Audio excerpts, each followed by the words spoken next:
ساڵتانە بێ بینەران و بیسەرانی خۆشەویستی داکۆک. ئەمڕۆکە دەکاتە 5/12/2025 ڕێکخراوەکەمان ڕێکخراوی داکۆک هەڵساو بە ڕێخستنی چالاکیەک بۆ ساڵ یادی تیرۆرکردنی ڕۆژنامەنووسی بەتوانام کاوە گەرمیانی. کاوە گەرمیانی نمونە و سمبولی ئازایەتی و بوێری و دادپەروەری بوو. کاوە بە خوێنی خۆی داوای ئازادی و دادپەروەری دەکرد.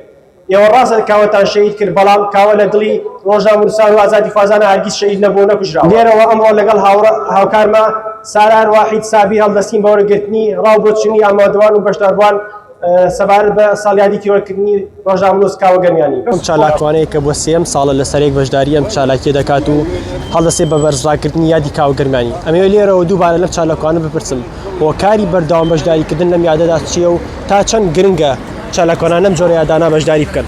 سەرەتا جەستان خۆش وێ ئەمڕۆ ئێمە لە ڕێکەوتی 5/12/2025 لە شاری لەندەن لە بەردەم نوێنەراتی حکوومەتی عێراق کۆبوونێتەوە وەکو ڕێکخراوی داکۆک لە ساڵیادی شەهیدکردنی ڕۆژنامەنووس کاوە گەرمیانی. من پەیامەوەی ئێمە ناوەسین هەر چەند ساڵێک بێ نەک 3 ساڵ هەتا 15 ساڵی دیش ئێمە دیریا کۆ دەبینەوە ئاماسمانەوەی بکەرانی و تاوانبارانی و کارا بەسەی خۆیان بکەن. دەستان خۆش بێت. وەکو دیارە 12 ساڵ پێش ئێستا کاوە گەرمیانی ڕۆژنامەنووسی ناوچەی گەرمیان لە کوردستان شەهید کرا بەدەستی چەتەکانی یەکێتی کە ئاسایشی گەرمیان چەندەها جار هەڕەشە و سوکایەتیان پێکرد، بەڵام ئەو قەڵەمەکەی هەر تیژ و تیشتر ئەکردەوانێ و بۆ داکۆکی و بۆ میلەتەکەی کە ئاچەوسێنرانەوانێت و لە کۆتاییە شەهیدیان کرد و بەڵام ئەوتا ئێمە ئێستا هەر لێرین لە پێناو کاوە گەرمیانی و ڕۆژنامەنووسانی تردا. مەوێ بزانم هۆکاری ئامادەبوونی بەڕێزێ لەم ساڵێدەدا چییە؟ بەڵێ ئەمڕۆ ئێمە وەکو ئەندامان و ڕێکخراوی داکۆک کۆبوونەتەوە لە بەردەم سەفارەتی عێراق بۆ خۆپشاندانێک دژی شەهیدکردنی کاوە گەرمیانی شەهیدی قەڵەم کە لە بەردەم دەرگاکەی ماڵی خۆیاندا شەهید کرا و خەڵتانی خوێن کرا کە دژی ستەم و نەعەدالەتی بوو. بەداخەوە کە تا ئێستا ئەو کەسانی کە و کاریان کردووە ئەو کارە قێزەوەنەیان کردووە هەتا ئێستا دەستگیر نەکراون و هیوادارین بدرێ بە دادگا و چیدی کە ئەم کارانە بەردەوام نەبێ. دەست خۆش بێت. بەشداریم کرد لە خۆ پێشانەی کە ڕێکخراوی داخە و بەهۆی ئیدانەکردنی شەهیدی قەڵەم کاوە گەرمیانی ڕێکی خستووە کەمە ڕێگایە کە حکوومەتی هەرێمی کوردستان بەکاری دێنێت بۆ ترساندنی خەڵکە بۆ قسە نەکەن لەسەر ئەو گەندەڵی دزی فسێک کە خۆیان دەیکەن. بپرسم تا چەند گرنگە چالاکوانان لەم جۆرە بۆنانەدا حازر بن و پەیامی بەڕێزی بە تایبەتی لەم ڕۆنەیە چییە؟ بەڵێ ئەمڕۆ 12 ساڵ تێدەپەڕێ بەسەر تیرۆرکردنی شەهیدی قەڵەم کاوە گەرمیانی کە هێشتا تاوانباران بە سزای یاسایی نەگەیانراون لە ژێر دەسەڵاتی یەکێتی نیشتیمانی کوردستان بە ئازادی دەسوڕێنەوە. ئەوەش دەرخەری ئەو ڕاستیە کە لە هەرێمی کوردستان ئازادی ڕادەربڕین لەو فەڕی خراپیدایە کوشتن و بڕین ڕووی لە زیادون کردووە و دەمانەوێت لێرەوە ئاماژە بە خاڵێکی تریش بکەینەوەیە کە لەم چەند ڕۆژێ ڕابردوو بینیمان لە سۆشیال میدیا کە لە هەرێمی کوردستان بە تایبەتی کە لە هەولێری پایتەخت خەڵکی خۆشەویستی هەولێری پایتەخت دەستان بە ئەنجامدانی خۆپیشاندانێک بۆ داواکردنی مافەڕاوەکانیان، بەڵام بەداخەوە پارتی دیموکراتی کوردستان ڕووی چەکەکانی بەڕووی هاوڵاتیاندا بەرز کردەوە لە ئەنجامدا بووە هۆی شەهیدبوونی چەند کەسێک و برینداربوونی چەند هاوڵاتیەک. بۆیە ئێمە دەبێت پێکەوە هەمومان هاوکاربین بەیەکەوە بۆ ڕاستکردنەوەی سیستەمی حکومڕانی هەرێمی کوردستان. زۆر سپاس. سەرەتا زۆر سپاس بۆ جەنابتان، سپاس بۆ ڕێکخراوی داکۆک کە ئەمڕۆ ئێمە لێرە ئامادەمون لە بەردەم باڵوێزخانەی عێراق بۆ ئیدانەکردنی ساڵیادی تیرۆرکردنی ڕۆژنامەنووس کاوە گەرمیانی. هیوادارین ئەنجامدەرانی ئەو کارە قێزەونە بدرێن بە دادگا و ڕووی ڕەشی ئەو حکوومەتە بگێنین بە هەموو لایەنە پەیوەندیدارەکان. چەندین ڕێکخراوی ئازادی و مافی مرۆڤ و بەناوە هەیە لە کوردستاندا، هەتا ساکە هیچیان بیۆری ئەویان نەبووە بە 1 و 6 بێ یادی ئەو کارە ناشرینانە بکەنەوە ڕۆژانە. ڕۆژ بە ڕۆژ هەموو ڕۆژێک دەبینین ئێمە لە کوردستانی عێراقدا کاری قێزەون و پێشەلکردنی یاسا و تیرۆرکردنی ڕۆژنامەنووسان و هەر کەسێ لە هەر مایکێکەوە بتوانێت کە پەیامی ئازادی داوای مافی سەرەتایی خۆی بکرێ یان دەکوژرێ و یان دەکرێتە سووتێکی زیندانەوە. چەندین پەیامی ئێمەش ئەوەیە هیوادارین ئەنجامدەرانی ئەو کارە بدرێن بە دادگا.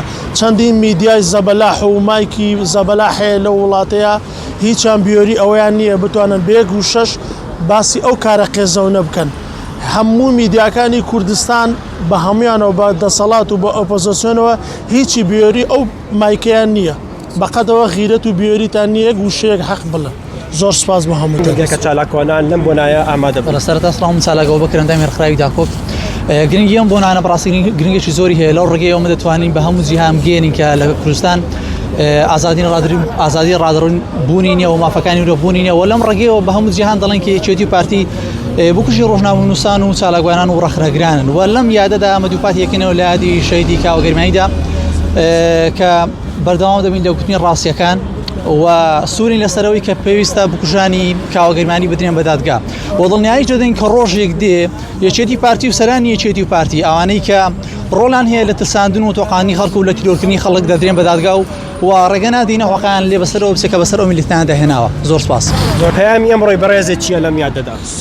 سەرەتا بەخێراتنی کەناڵی بەڕێستانەکەین وەکو ڕێکخراوی داکۆکەوە ئەمڕۆ لێرە وەکو چالاکوانی ئامادە بووین کە لە 12 ساڵ تێپەڕیەوە بەسەر تیرۆرکردنی شەیدی قەڵەم کاوەگەرمیانی کە هەستا بە جوڵاندنی چەند کەیسێکی ناوچەی مەنتیقەی گەرمیان ئەویش خەتاکو ئێستا بکوژی ڕاستەقینە بە ئازادی ئەسوڕێتەوە لەلایەنی سەرۆکی حزبێکەوە وەکو پاڵەوان پێشوازی لێ دەکرێت وەکو پێشوازی لەسەر سدەیجا دەستی وەکو پاڵەوان بەرزەکرێتەوە داواکەین لە دادگای فیدراڵی عێراق ئەو کەسانی کە دەستیان بووە لە تیرۆرکردنی کە دەستێکی چەپەڵ بووە هیوادارین بە دادگای خۆیانیان بگرێن بە سزای خۆیانیان بگرێن. پەیامی تۆ چییە ئەمڕۆ؟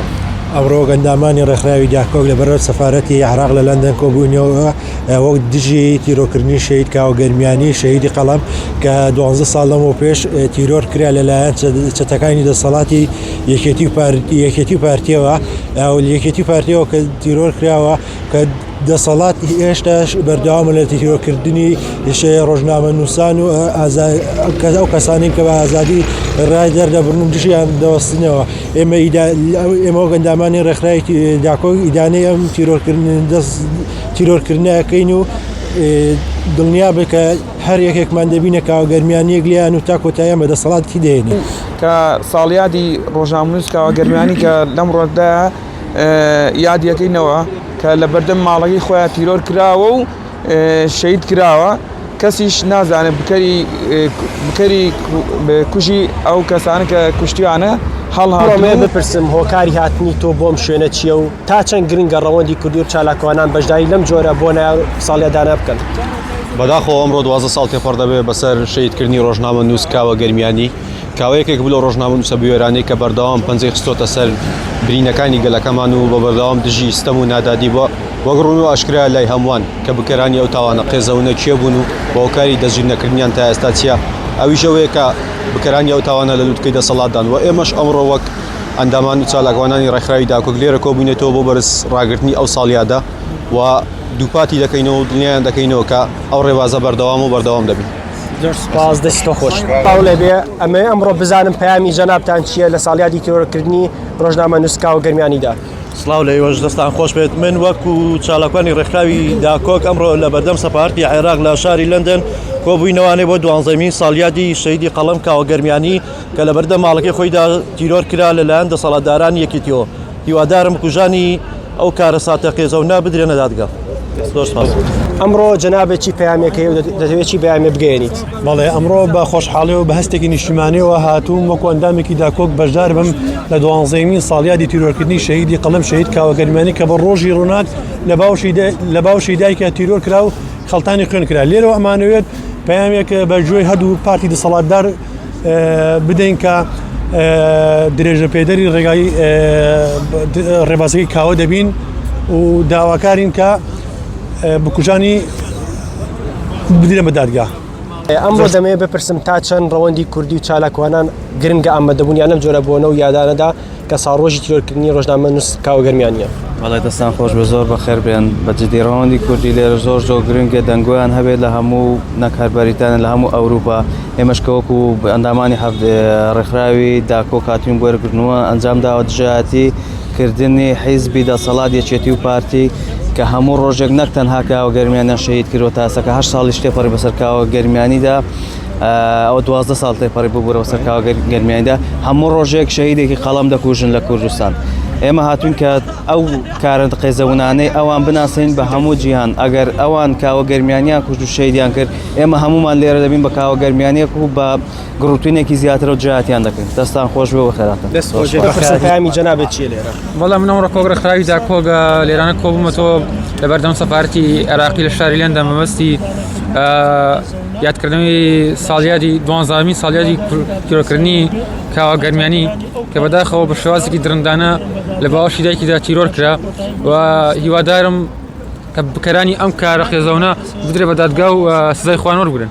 کاری هاتنی ئەمڕۆ جەنابەت چییە بۆ ئێرە؟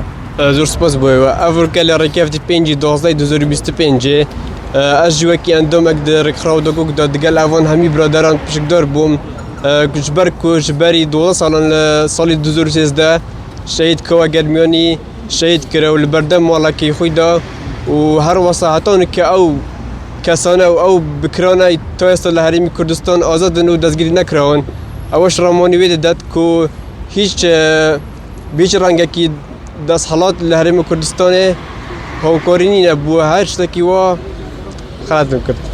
ئەمڕۆ بزانم هۆکاری هاتنی بەڕێزی چیە بۆ ئێرە؟ بەڵێ زۆر سپاس. ئەمڕۆ لە 5/12/2025 لە بەردەم سەفارەتی عێراق لە شاری لەندەن خۆپیشاندانێکی هێمنانەمان ئەمزادا دژی 12 ساڵە یادەی شەهیدی قەڵەم کاکە کاوە گەرمیانی کە لە بەردەم ماڵەکەی خۆی شەهید کرا بەدەستی تاوانبارانی دوو بنەماڵە دەبێت تاوانبارانی ئەم دوو بنەماڵەیە بدرێنە دادگا چونکە پەیامەکەی کاکە کاوە گەرمیانی تەنها ئەوە بوو دەنجی ڕاستی و حەق بگەێنێ و بزانم تا چەند گرنگە چالاکۆنان لەم بۆ نایەنە ئامادە بن. بەڵێ وەکو ڕێکخراوی داکۆ کە ئێمە لێرەگربوونەوەمان ئەنجامداوە بۆ ساڵیادی شەهیدکردنی کاوە گەرمیانی کە لە 5/12/2013 شەهیدیان کرد لە بەردەمی ماڵەکەی خۆیدا تاکو ئێستا بەکەرانی ئەو تاوانە نەدراونە دادگا و داوا دەکەین ئەوانەی کە تا ئێستا لە زیندانەکانی کەشدا ماونەوە وەکو ڕۆژنامەنووسان و چالاوەکوانانی تر داوا دەکەین بە زووترین کە ئازاد بکرێن و بە دوواداچوو بۆ کەیسەکانیان بکرێت و بدرێنە دادگا و خۆیان وەربگرن. سپاس دەست خۆش بێت. سەر خۆش بێت.